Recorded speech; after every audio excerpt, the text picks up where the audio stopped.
ចំពោះអ្នកទាំងអស់គ្នាដែលមាន file PDF ហើយវាបង្ហាញទ្រង់ទ្រីដូចនេះវាមិនបង្ហាញទ្រង់ទ្រីបែបនេះគឺដោយសារតែវាមានមូលហេតុពីរទី1គឺនៅលើកុំព្យូទ័ររបស់អ្នកទាំងអស់គ្នាមិនទាន់បានដំឡើងកម្មវិធី PDF ទី2អ្នកទាំងអស់គ្នាបានដំឡើងកម្មវិធី PDF ហើយប៉ុន្តែអ្នកទាំងអស់គ្នាមិនទាន់បានកំណត់ default app ដើម្បីបើក file PDF ហ្នឹងអញ្ចឹងជាទូទៅនៅពេលដែលអ្នកទាំងអស់គ្នាឃើញ file ដូចនេះអញ្ចឹងនៅពេលដែលយើងចុចបើកវា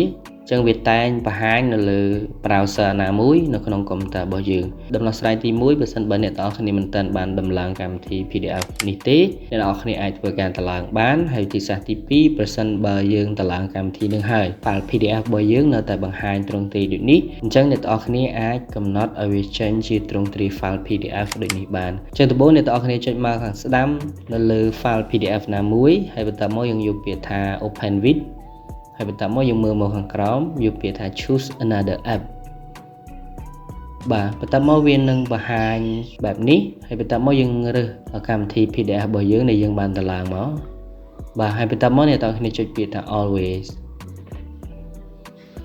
បាទអញ្ចឹង file PDF របស់យើងវាបានបើកនៅក្នុងកម្មវិធី PDF អញ្ចឹងអ្នកទាំងគ្នាអាចមើលទ្រង់ទ្រាយនៃ file របស់យើងបានគឺវាដូរពីបែបនេះមកកាន់បែបនេះ